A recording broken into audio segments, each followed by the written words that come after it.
PUC यानी कि pollution under control certificate. तो दोस्तों आज हम बात करेंगे पोल्यूशन अंडर कंट्रोल सर्टिफिकेट की। हम ये जानेंगे कि पोल्यूशन अंडर कंट्रोल सर्टिफिकेट कहां से हमें मिलेगा, कितने में हमें मिलेगा और इसको अपने पास रखने से क्या क्या लाभ है। तो फ्रेंड्स, मैं हूं आपके साथ नितिन पाल और आप देख रहे हैं टेक टॉक बाय नितिन पाल। तो फ्रेंड्स, इस वीडियो के 3 हाइलाइट्स हैं। पहला तो ये कि पोल्यूशन अंडर कंट्रोल सर्टिफिकेट सभी गाड़ियों में रखना क्यों अनिवार्य है। दूसरा हाईलाइट ये है कि पोल्यूशन अंडर कंट्रोल सर्टिफिकेट बनवाते हुए हमें कौन कौन से डॉक्यूमेंट्स जो है वो पोल्यूशन चेक सेंटर में प्रोड्यूस करने हैं। तीसरा हाईलाइट ये है कि मान लिया जाए जब हम पोल्यूशन सेंटर पे अपनी गाड़ी का पोल्यूशन चेकअप करवा रहे हैं और हमारी गाड़ी स्टैंडर्ड नॉर्म से ज्यादा पोल्यूशन फैला रही है, तो उस स्थिति में क्या किया जाए। क्या हमें पोल्यूशन सर्टिफिकेट इशू किया जा सकता है या नहीं किया जा सकता है। तो फ्रेंड्स, ये सभी बातें मैं इस वीडियो में आपके साथ क्लियर करूंगा। तो आप मेरा वीडियो शुरू से लास्ट तक देखिएगा और जानिए कि हमारा PUC आखिर है क्या, इसके क्या क्या लाभ है और हम इसे कैसे प्राप्त कर सकते हैं। कंप्लीट जानिए कि आपका PUC है क्या। तो फ्रेंड्स, जैसे मैंने आपको 3 हाइलाइट्स बताए, सबसे पहला हाईलाइट है कि पोल्यूशन अंडर कंट्रोल सर्टिफिकेट गाड़ी में रखना क्यों अनिवार्य है। तो friends, pollution under control certificate यानी कि PUC गाड़ी में रखना इसलिए अनिवार्य है ताकि हमारी गाड़ी जो है वो कम से कम पोल्यूशन फैलाए, यानी कि हम समय समय पे पोल्यूशन अंडर कंट्रोल सर्टिफिकेट के जरिए अपनी गाड़ी की जांच करवाएं और अगर हमारी गाड़ी उसमें प्रदूषण को फैला रही है तो हम अपनी गाड़ी की टाइमली सर्विस करवाएं और पोल्यूशन रोकने से हम बचा सकते हैं। तो फ्रेंड्स, पहला हाईलाइट तो यहां से क्लियर हो जाता है कि हमें पोल्यूशन सर्टिफिकेट रखना इसलिए अनिवार्य है ताकि हम समय समय पे अपनी गाड़ी की पोल्यूशन चेक सेंटर पे जांच करवाएं और अगर हमारी गाड़ी ज्यादा पोल्यूशन कर रही है तो उसकी हम टाइमली सर्विस करवा लें। अब दूसरा हाईलाइट ये है कि हम पोल्यूशन चेक सेंटर पे अगर पोल्यूशन बनवाने जा रहे हैं तो हमें क्या क्या डॉक्यूमेंट्स वहां पे प्रोड्यूस करने हैं। तो फ्रेंड्स, आपको वहां पे प्रोड्यूस कुछ ज्यादा डॉक्यूमेंट्स नहीं करने हैं। पहले तो आपको अपने वाहन की जो है वो व्हीकल की RC वहां पे प्रोड्यूस करनी पड़ेगी। अगर आपके पास उसकी RC नहीं है तो फोटोकॉपी भी आप प्रोड्यूस कर सकते हैं। और दूसरा डॉक्यूमेंट हमें दिखाना है उसका पुराना पोल्यूशन सर्टिफिकेट, यानी कि हमारे व्हीकल का जो पहले का पोल्यूशन सर्टिफिकेट है एक्सपायर्ड है या अबाउट टू एक्सपायर होने जा रहा है, हमें वो दिखाना पड़ेगा।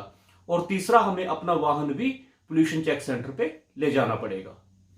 तो फ्रेंड्स, थर्ड हाईलाइट है हमारा कि अगर मान लिया जाए कि पोल्यूशन चेक सेंटर पे हम अपनी गाड़ी लेके जा रहे हैं और तय मापदंडों के अनुसार हमारी गाड़ी उससे ज्यादा पोल्यूशन फैला रही है या उसमें जो गैसेस निकल रही हैं वो तय मापदंडों से ज्यादा है, तो उस स्थिति में हमें क्या होगा। उस स्थिति में हमारे पास 2 विकल्प होंगे।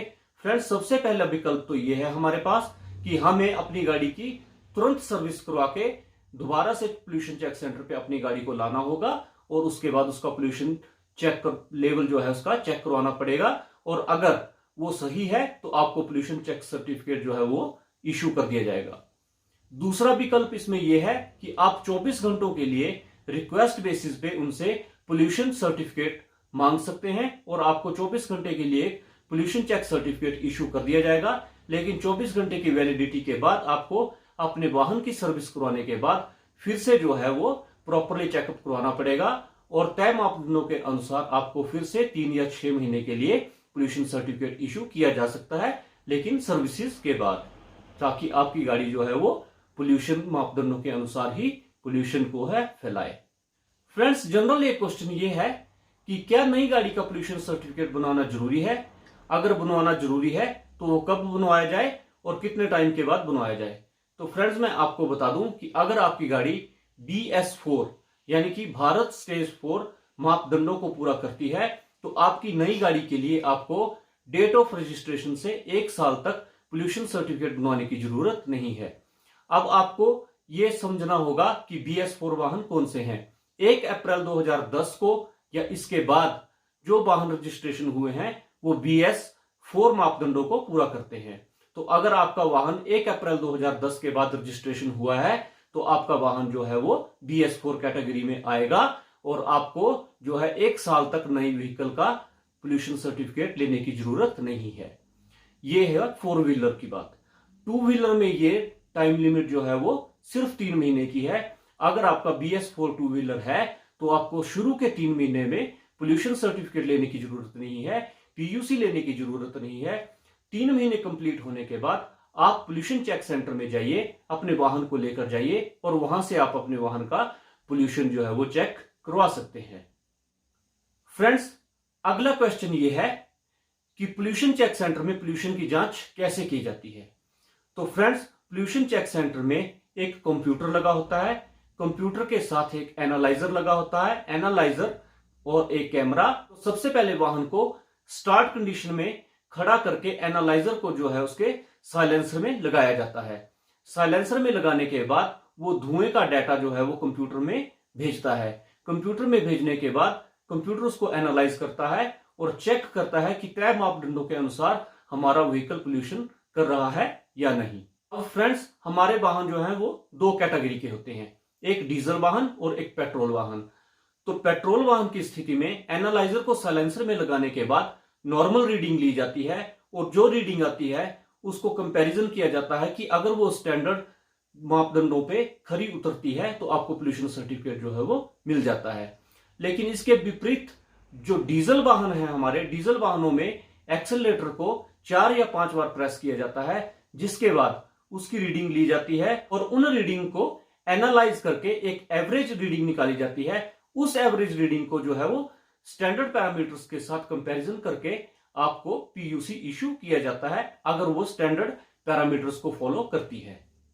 तो फ्रेंड्स, ये जो PUC सर्टिफिकेट होता है ये पेट्रोल वाहनों के लिए 6 महीने के लिए वैलिड होता है और डीजल वाहनों के लिए इसकी वैलिडिटी जो है वो 3 महीने है। फ्रेंड्स, PUC लेने के लिए हमें जो कॉस्ट की बात की जाए वो 50 से 60 रुपए तक की एवरेज कॉस्ट के बीच में हमें 3 और 6 महीने के लिए ये मिल जाता है। जैसे मैंने आपको बताया, पेट्रोल गाड़ियों के लिए 6 महीने और डीजल गाड़ियों के लिए जो है ये 3 महीने के लिए मिलता है। तो फ्रेंड्स, अब मैं आपको बता दूं कि इसे हमें अपने पास रखना जरूरी क्यों है। फ्रेंड्स, एक तो सबसे पहले आजकल नए मोटर व्हीकल एक्ट के अनुसार इसमें अगर आपकी गाड़ी पोल्यूशन फैला रही है या आपके पास PUC नहीं है गाड़ी के डॉक्यूमेंट्स में, तो आपको 10,000 रुपए तक का जुर्माना जो है वो भरना पड़ सकता है। दूसरा एक आजकल इशू ये है कि IRDA के नए लॉ के अनुसार यदि आपके पास PUC सर्टिफिकेट नहीं है तो इंश्योरेंस कंपनी जो है वो आपका क्लेम रिजेक्ट कर सकती है। तो इस स्थिति में आपको पोल्यूशन सर्टिफिकेट रखना जरूरी है। यानी कि आपकी ट्रैफिक पे चेकिंग होती है और आपके पास PUC नहीं है तो आपको भारी जुर्माना भरना पड़ सकता है। और इंश्योरेंस के क्लेम के समय भी अगर आपके पास PUC नहीं है तो आपका क्लेम जो है वो रिजेक्ट हो सकता है। तो फ्रेंड्स, PUC जो है अपनी गाड़ी में बनवा के रखिए। 50 से 60 रुपए की ये कॉस्ट करता है। छोटा सा डॉक्यूमेंट है लेकिन आपके बहुत काम आने वाली ये चीज है। तो फ्रेंड्स, देश हित में आप अपने व्हीकल की समय समय पर जांच करवाइए, सर्विस करवाइए और अपने देश को साफ सुथरा रखने में मदद कीजिए। तो फ्रेंड्स, ये तो था आज का वीडियो जिसमें हमने जाना कि PUC क्या है, इसे हम कहां से ले सकते हैं, कितने में हम इसे ले सकते हैं, इसको बनाने का क्या क्या तरीका है और इसको हमें रखने के क्या क्या प्रॉफिट्स हैं। अगर आपको मेरा वीडियो अच्छा लगा हो तो प्लीज मेरे चैनल को सब्सक्राइब कीजिए, लाइक कीजिए और शेयर कीजिए और बेल आइकन बटन दबाना ना भूलिए ताकि आप मेरे आने वाले नए वीडियो की नोटिफिकेशन अपने मोबाइल पे पा सकें। मैं आपके लिए ऐसे छोटे छोटे वीडियोस लाता रहता हूं। आप अपना प्यार दीजिए। जय हिंद, जय भारत।